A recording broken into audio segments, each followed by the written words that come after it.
நேர்களுக்கு வணக்கம். இன்னைக்கு எலெக்ஷன் ஃபீவர் பகுதியில் நம்ம பார்க்க இருக்கிற இரண்டு முக்கிய செய்திகள். அதுல முதலாவதாக தமிழக வாழ்வுரிமை கட்சியின் தலைவர் வேல்முருகன் அவர்கள் கடலூர்ல NLC நிர்வாகத்தினுடைய அந்த விரிவாக்க பணிகளுக்காகவும் அங்க இருக்கக்கூடிய அந்த மக்களுடைய அடிப்படை வாழ்வாதாரங்கள், அங்க இடங்களை இழந்தவங்க, ஏற்கனவே NLC கொடுத்தவங்க, அவங்களுடைய கோரிக்கைகளோடு நின்று போராடி இருக்கிறார். அங்கிருந்து தமிழக அரசுக்கு எச்சரிக்கையும் விடுத்திருக்கிறார்.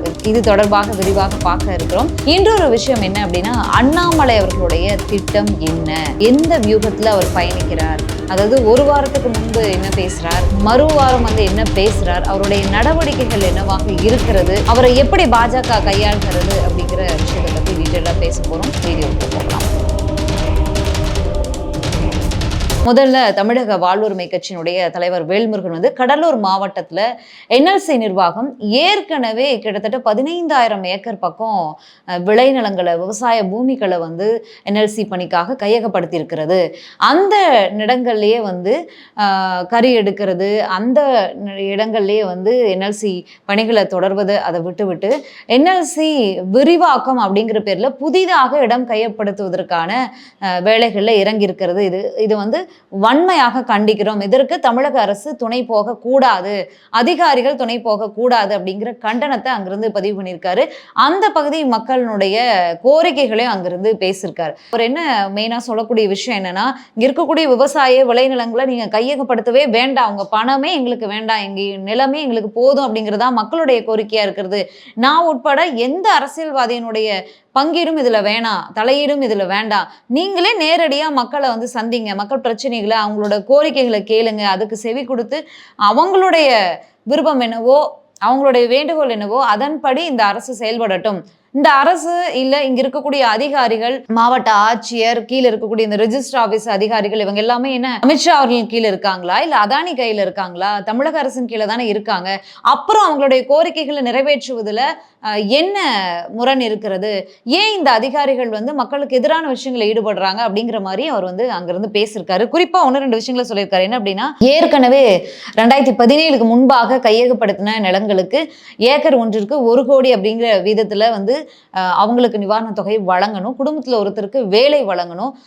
அதை தொடர்ந்து இங்கிருந்து NLC நிர்வாகம் வெளியேற வேண்டும், NLC நிர்வாகம் இந்த விரிவாக்க பணியை தொடரக்கூடாது அப்படிங்கிற ஒரு கோரிக்கையும் அங்கிருந்து மிக கடுமையாகவே வச்சிருக்கிறார். அது போக புதிதாக நிலம் கையகப்படுத்தும் பணியை உடனடியாக தமிழக அரசு தடுத்து நிறுத்த வேண்டும், இல்லை என்றால் இங்கே நாங்க அந்த போராட்டத்துக்கு வரோம் அப்படிங்கும் போது இங்க மக்கள் வந்துடக்கூடாது அப்படிங்கிறதுக்காக மாவட்ட ஆட்சியர் தலைமையில வேறு திசை திருப்பும் நிகழ்ச்சியில ஈடுபடுறாங்க.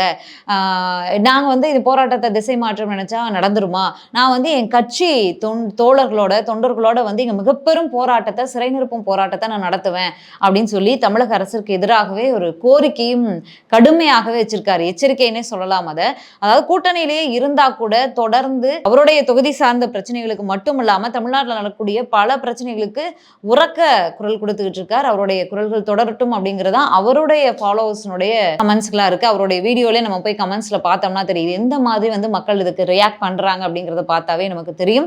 தமிழக அரசு இதுக்கு என்ன பதில் சொல்லுது அப்படிங்கறத பொறுத்திருந்து பார்க்கலாம். இரண்டாவதா நம்ம பேசுனது பாஜகவினுடைய முன்னாள் மாநில தலைவர் அண்ணாமலை. பாஜக முன்னாள் மாநில தலைவர் அண்ணாமலை அவர்களுடைய திட்டம் தான் என்ன, அவருடைய செயல்பாடுகள் என்ன, பேச்சு ஒன்றாக இருக்கிறது, செயல்பாடுகள் வேறாக இருக்கிறது அப்படின்னு என்ன போல நீங்களும் கவனிச்சிருந்தீங்களா அப்படின்னு தெரியல. என்ன அப்படின்னா, ஓரிரு வாரங்களுக்கு முன்பாக கோவையில ஒரு கான்க்ளேவ் நடக்குது.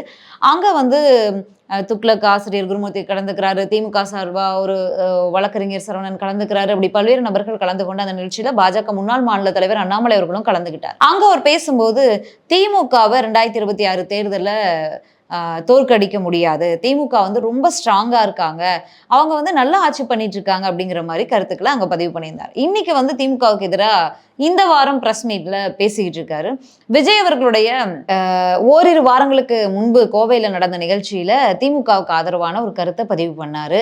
அதுக்கப்புறம் டெல்லியிலிருந்து பாஜக தலைமை அனுப்பிய அந்த PL சந்தோஷ் அவர்கள், இங்க வந்த சந்தோஷ் அவர்கள் நேரடியாக வீட்டுக்கே போய் அண்ணாமலை அவர்களை அந்த நிகழ்ச்சிக்கு அழைச்சிட்டு வந்தார். அதாவது காலையில நம்ம முன்னாடி ஒரு வீடியோல பேசியிருந்தோம், காலையில டெங்கு ஃபீவர், என்னால இந்த பாஜக ஆலோசனை கூட்டத்தில் கலந்துக்க முடியாது அப்படின்னு சொன்ன அண்ணாமலை அவர்கள், PL சந்தோஷ் அவர்கள் நேரடியாக வீட்டுக்கு போய் அழைத்து கொண்டு வந்ததும் டெங்கு ஃபீவர் சரியாயிடுச்சு, எப்படி இப்படி சரியாச்சு டெங்கு ஃபீவர் அப்படின்னு நம்மளே பேசியிருந்தோம்.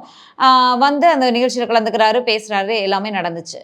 சில நாட்களுக்கு முன்பாக திமுகவுக்கு ஆதரவா ஒரு கருத்துக்களை கோயபையில பதிவு பண்ணியிருக்கார். அதற்கு பிறகு இந்த சம்பவம் நடக்குது. இப்ப என்ன பேசியிருக்காரு அப்படின்னா, தாவேக தலைவர் விஜய் அவர்களுடைய கருத்துக்களை நான் வரவேற்கிறேன், அது சரிதான் அப்படின்னு பேசியிருக்காரு. எது அப்படின்னா, இந்த மக்கள் சந்திப்புகள்ல விஜய் அவர்கள் பேசும்போது முதலமைச்சருடைய வெளிநாட்டு பயணங்கள் தொடர்பா விமர்சனங்களை வச்சிருந்தாரு. என்ன வச்சிருந்தாரு அப்படின்னா, நீங்க வெளிநாடு போறீங்களே, முதலீடுகளை ஈர்க்கவா இல்ல உங்க முதலீடுகளை செய்யவா அப்படின்னு சொல்லி விமர்சனத்தை வச்சிருந்தாரு. வெள்ளை அறிக்கை வெளியிடணும். அண்ணாமலை அவர்கள் இப்போ பேசியிருக்காரு, நான் விஜய் அவர்களுடைய கருத்தை வரவேற்கிறேன், முதல்வர்களுடைய வெளிநாட்டு பயணம் தொடர்பான எந்த முதலீடுகளை ஈர்த்திருக்காங்க அப்படிங்கிறது தொடர்பான வெள்ளை அறிக்கையை வெளியிடணும் அப்படிங்கிற கோரிக்கை அண்ணாமலை அவர்கள் வச்சிருக்காரு.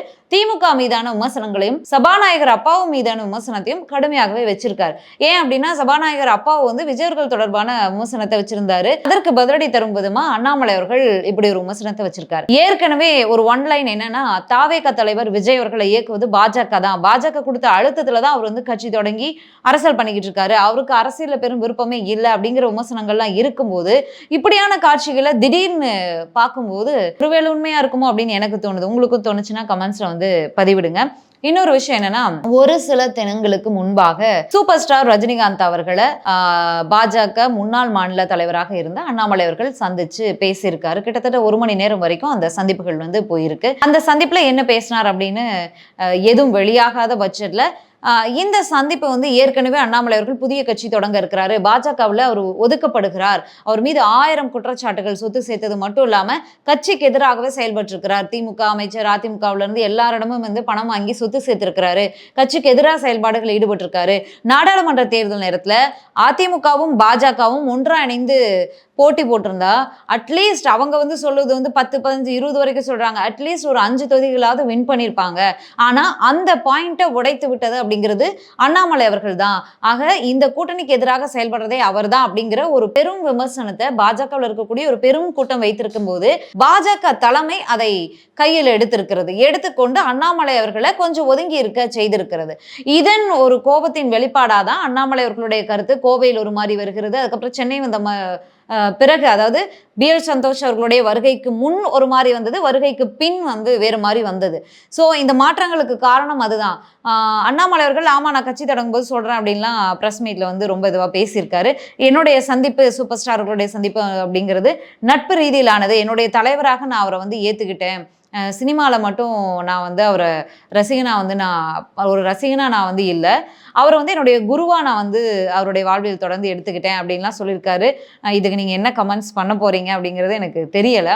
அதனால் நான் வந்து தனிப்பட்ட முறையில் சந்திப்பேன், நான் அவர்கிட்ட அரசியல்லாம் பேச மாட்டேன், ஸோ அதனால் இந்த விஷயங்களை வந்து நான் ப்ரெஸ் மீட்டில் வெளிப்படுத்தவோ ப்ரெஸ் மீட்டில் பேசவோ மாட்டேன் அப்படின்னு வந்து சொல்லியிருக்காரு. ஆனால் இந்த சந்திப்பு சூப்பர் ஸ்டார் ரஜினிகாந்த் மற்றும் அண்ணாமலை அவர்களுடைய சந்திப்பே வந்து எப்படி வெளியில வந்துச்சு அப்படின்னாவே, அண்ணாமலை அவர்களுடைய பாஜகவில் இருக்கக்கூடிய ஆதரவாளர்கள் இருப்பாங்க இல்லையா, அவங்களாலதான் இந்த சந்திப்புகளே வெளியில வந்துச்சு. ஒரு 2, 3 சேனலுக்கு போய் உட்காந்து இப்படி சந்திப்பு நடந்துச்சுன்னு அவங்க பேசினதுனாலதான் இந்த விஷயமே வெளியில வந்திருக்கு. ஏன் அவங்க பேசணும், அவங்களுக்கு எப்படி இந்த தகவல் போனது அப்படிங்கிறது உங்களுக்கு புரியுது இல்லையா, எங்கிருந்து எங்க போயிருக்கு அப்படின்னு புரியுது இல்லையா. அப்போ அண்ணாமலையர்களுடைய காய் நகர்த்தல் என்ன, அவருடைய திட்டம் என்ன, உண்மையாக கட்சி தொடங்கணும் அப்படிங்கிற நோக்கில் அவர் செயல்படுறாரா, இல்ல தனக்கு பிடிக்காத 2 நபர்கள் இப்ப கூட்டணி சேர்ந்திருக்காங்க, 2 நபர்கள், அதாவது அதிமுகவினுடைய பொதுச் செயலாளராக எடப்பாடி பழனிசாமி இருக்கிறார், அவர் வந்து முதல்வர் வேட்பாளர் அப்படிங்கிற இடத்துல இருக்கார், நயினா நாகேந்திரன் அவர்கள் பாஜகனுடைய மாநில தலைவராக இருக்கார், தன்னுடைய பொறுப்புக்கு அவர் வந்திருக்கிறார், தன்னை கீழே இறக்கி விட்டு. அப்படிங்கும்போது இந்த பொறுப்பு நியமிக்கப்படும் முன்பாக என்னென்ன நடந்துச்சு அப்படிங்கிறதுலாம் தமிழக மக்கள் வந்து மறந்துட மாட்டாங்க, இந்த அரசியல் களத்தை தீவிரமா பார்க்கக்கூடியவங்க. ஸோ முன்பின் யோசிச்சு பார்த்தீங்கன்னா புரியும் இப்போதைய அண்ணாமலை அவர்களுடைய செயல்பாடுகளுக்கும். சரி, அண்ணாமலை ஓரங்கட்டப்படுகிறாரா இல்ல இந்த எலெக்ஷனை பயன்படுத்தி அண்ணாமலை அவர்கள் எதுவும் மூவ் பண்றாரா அப்படிங்கிறதையும் பொறுத்திருந்து பார்க்கலாம். அஃபீஷியலான தகவல் வெளிவந்த பிறகுதான் நம்ம டீட்டெயில்டாக அதை பத்தி பேச முடியும். அப்படிங்கிறதுனால மீண்டும் இன்னொரு வீடியோவில் சந்திப்போம். நன்றி, வணக்கம்.